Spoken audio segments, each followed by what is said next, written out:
What is a horror game? In my book, a horror game is a game whose primary focus is to deliver a scary, creepy, dread-filled experience. It's why I'd consider something like Five Nights at Freddy's to be a horror game, but not a Kirby game. Kirby games and lore are surprisingly filled with Lovecraftian and cosmic horror, but that's not what their primary goal is, nor is it the focus of this video. My goal is to paint the picture of why a certain game has become the scariest game I've ever played. It may not be considered a full-on horror game like your Outlasts or your Alien Isolations or your Dead by Daylights, but it excels at creating an oppressive, terrifying, and unique experience that I haven't seen anywhere else. What game is this, you may be asking? Well, let me take you on a journey. A journey to Eastern Europe, but not our Eastern Europe. A parallel one, filled with even more tragedy and mysteries than ours. Let me show you the rabbit hole that is Stalker, Shadow of Chernobyl.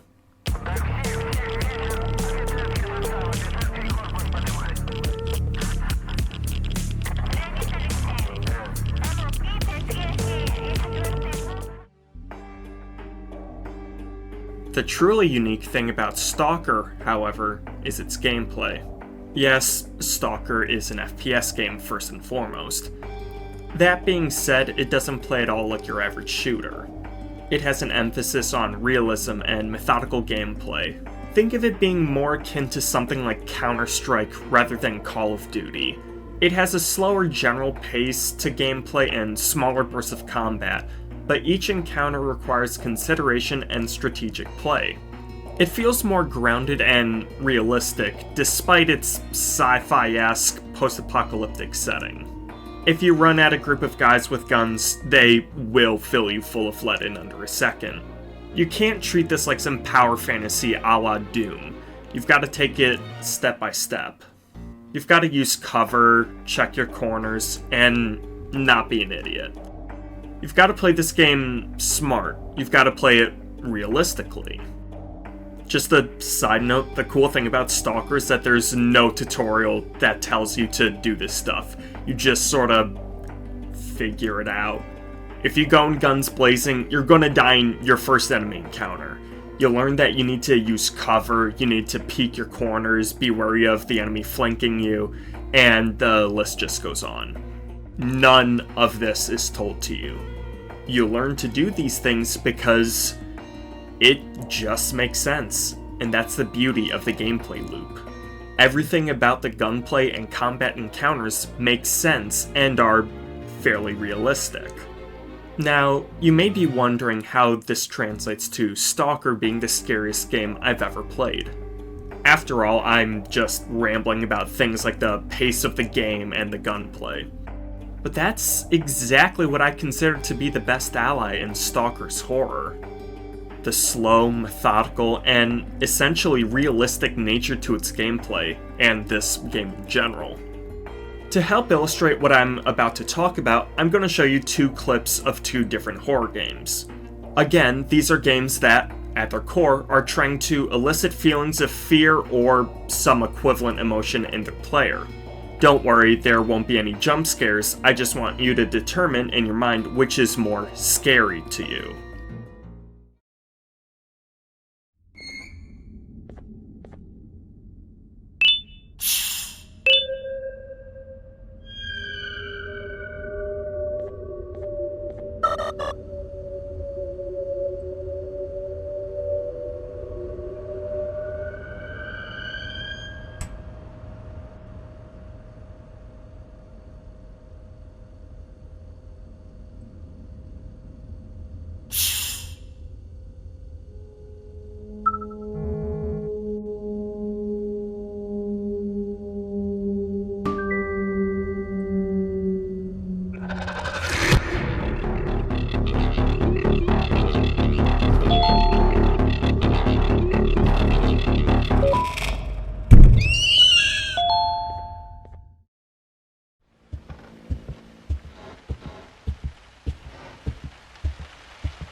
Now, regardless of the quality of the two games being shown, which would you consider to be more scary?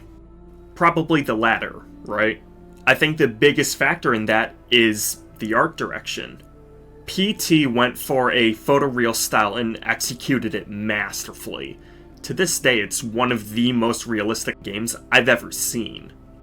I don't think it's a crazy thing to claim that a more lifelike world or a more realistic looking threat would naturally be scarier than something more cartoony, right? Well, I think this philosophy is applicable to gameplay as well. In Stalker, you'll eventually encounter underground portions of the map. These are much more dimly lit, further in disarray, and far more claustrophobic. It's pretty obvious that these areas are meant to be a bit more pan-shittingly terrifying than the rest of the game world. You're probably going to encounter more mutants and monsters in these tunnels and laboratories than you've seen thus far. Hell, you're probably going to see some for the first time. Hell, you might not have even known that this game had mutants and monsters before entering the underground. That all being said, the traditionally spooky designs of these monsters aren't the reason that I find this game scary. Sure, it's fair to say that they have conventionally scary designs, but I think the real reason they're scary is because of the game they're in. More specifically, they're scary because of the gameplay. As discussed prior, you could say that Stalker takes a fairly realistic approach to gunplay. I also put forth the idea that realistic qualities can make something more scary. So, if you combine these two concepts, realistic gameplay can make something more scary. Is that always the case? Not for every game, of course not. But, I do believe that this is true for Stalker's case. I believe that Stalker's slow burn take on combat encounters and the way that the game pushes you towards taking a smart and tactical approach towards set encounters makes you more dialed into the game. You're paying more attention to more details. You're more immersed in the game because you're playing the game with rules that apply to our world. What happens then when something otherworldly attacks you? I believe you get more scared, or rather, you're more likely to be scared or startled by this monster because it's in a game that plays by our rules, by our reality. After all, the realistic and immersive nature of the gameplay makes us more susceptible to stimuli in the game, so when something jumps at us with a roar, it's all the more startling. Real quick, let's look at an example. You may or may not have seen my previous video, Why You Should Play Stalker, but in it, I'm in one of Stalker's underground areas. The clip begins with me descending from a ladder and entering a more open and expansive tunnel.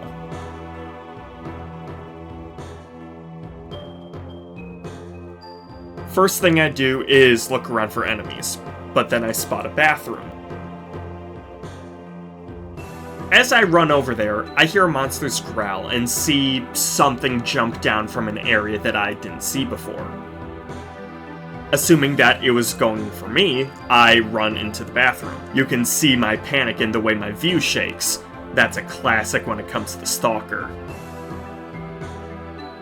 I make it into the bathroom, hiding in a corner. I wait a moment to see if the monster will come after me, but it doesn't. Once I confirm that fact, I decide to check out what's inside the bathroom, only to find another monster. I instantly light it up, blasting it with as much firepower as I can. It goes down, but that gunfire alerted the first monster, not to mention the other enemies in the tunnel. I get another case of Stalker shaky cam when the monster jumps towards me. While I did shoot it a fair amount, I knew that it wasn't dead, and that it landed just around the corner.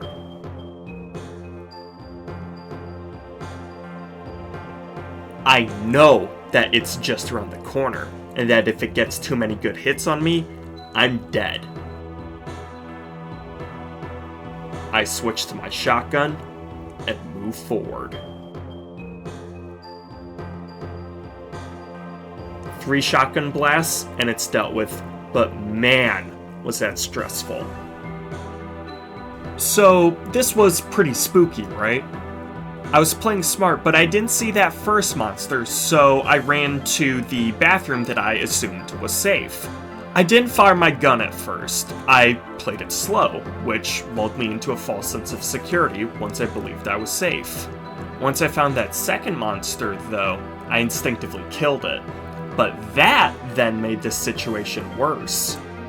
My mistakes and impulsive actions were making this situation worse and worse. So, I had to get more focused on the game, get more dialed in, and become more susceptible to the scares. It's all a vicious cycle of you inevitably messing up, focusing more, which then leads you to being more startled by jump scare-esque things. The realism of the game demands your attention, which then makes the horror more effective.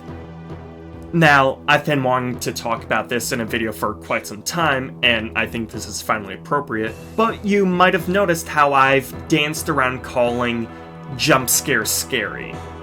I personally don't believe that they are. Here, let me demonstrate.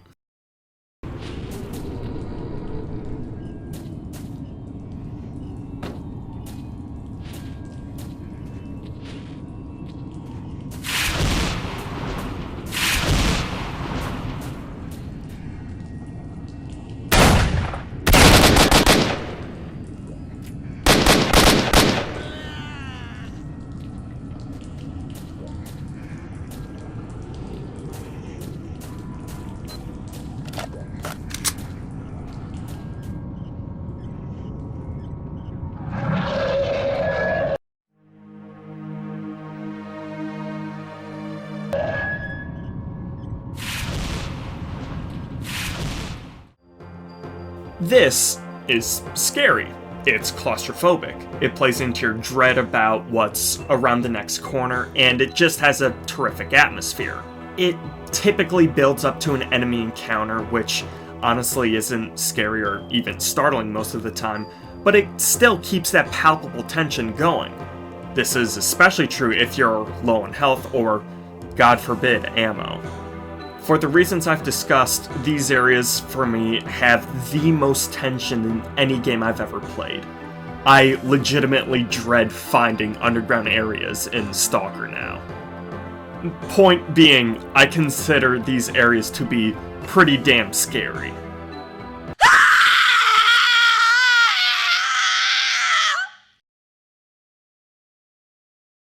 Did I get you with that?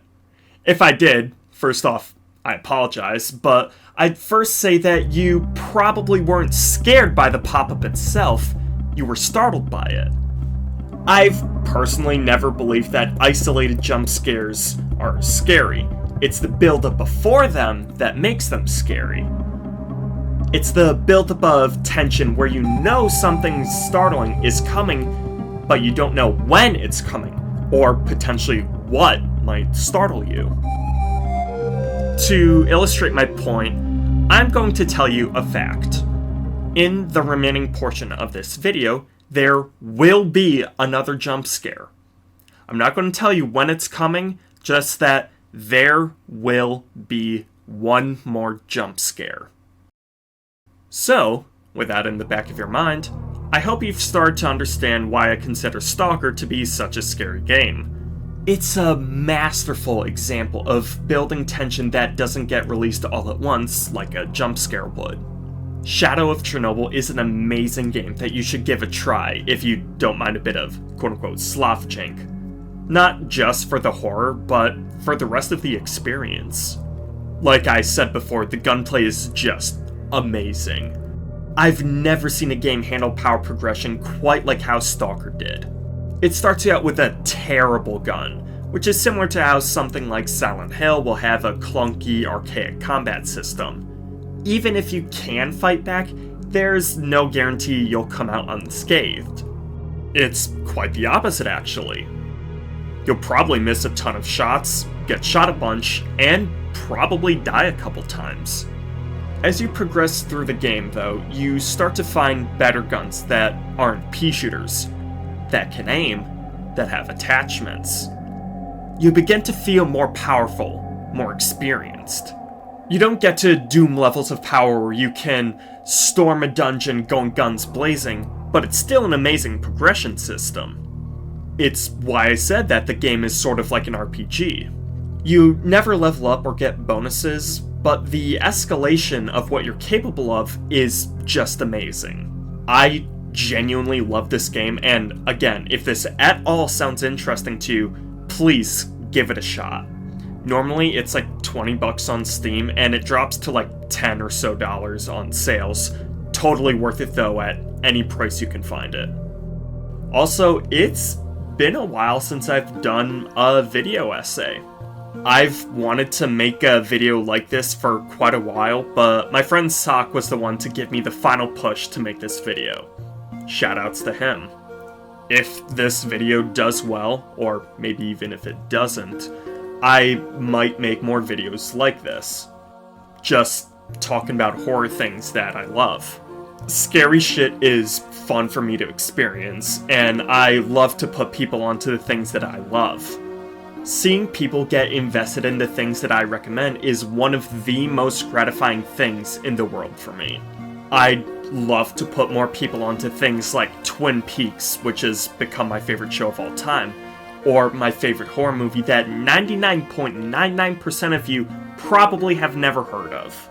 I just frankly love talking about cool shit. But at the end of the day, thank you for sticking around this long. It really means a lot to me. I'm pretty close to hitting 300 subscribers, which is amazing. If you haven't subscribed yet, feel free to. I'm still trying to figure out what content I like making the most, or what does best in the algorithm. So, chances are, even if I do another video essay like this in the future, it'll be just a bit different from this one. Regardless, thank you all for watching, and have a great rest of your day.